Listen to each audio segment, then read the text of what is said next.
Johnson County, Illinois, northeastern Ballard County, Kentucky, central McCracken County, Kentucky, until 9 p.m.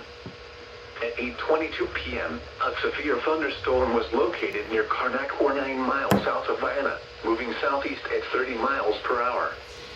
Expected hazards include 70 miles per hour wind gusts and quarter-size hail.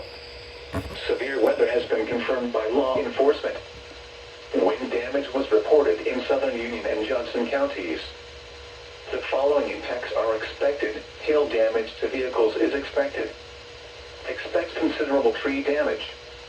Wind damage is also likely to mobile homes, roofs, and outbuildings. Locations impacted include Paducah, Metropolis, Lone Oak, Brookport, Karnak, West Paducah, New Columbia, Barkley Regional Airport, Joppa, New Grand Chain, and Belknap.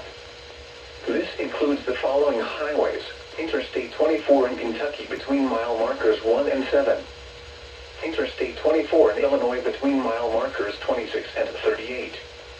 Repeating, a severe thunderstorm warning has been issued until 9 p.m. for the following counties: in Illinois, Johnson, Massac, Pope and Pulaski, and the following counties: in Kentucky, Ballard and McCracken.